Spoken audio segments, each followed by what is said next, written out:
Now, this is descriptive astronomy, which means we're not going to be doing a lot of math. However, we have to talk about a little math, because there's a definite need for quantitative measurements in astronomy. We can't just say these things are big and these are bigger. So I expect you to know the sizes of a few objects, and I expect you to be familiar with the length units of the metric system, which is used throughout astronomy and in almost every country in the world. The most important units are those for length. A kilometer is about 5/8 of a mile. A meter is a few inches over a yard.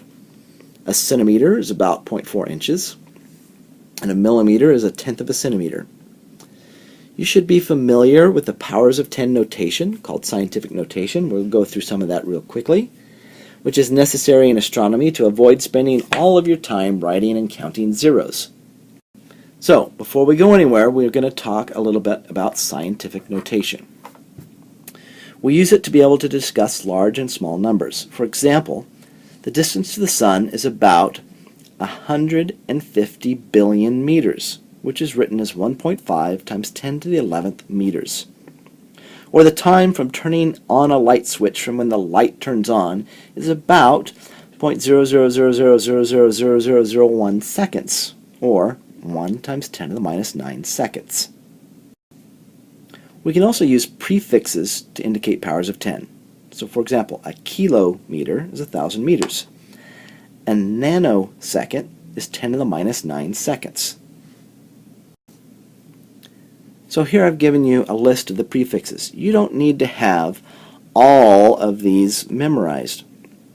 You should really know from 10 to the plus 9 to 10 to the minus 9, just because those are more commonly used. But you can see there's lots of different symbols. And quite frankly, we're going to be talking about things that are maybe yotometers away from us, or things that are femtometers in size. And so astronomy is really going to cover all this, and really getting an idea of how all these powers of 10 work is a difficult thing to describe. So what I've given you is a video called Powers of 10. And it's an older video, but it really gives you a good idea of all the different powers of 10 and the large and small of our universe.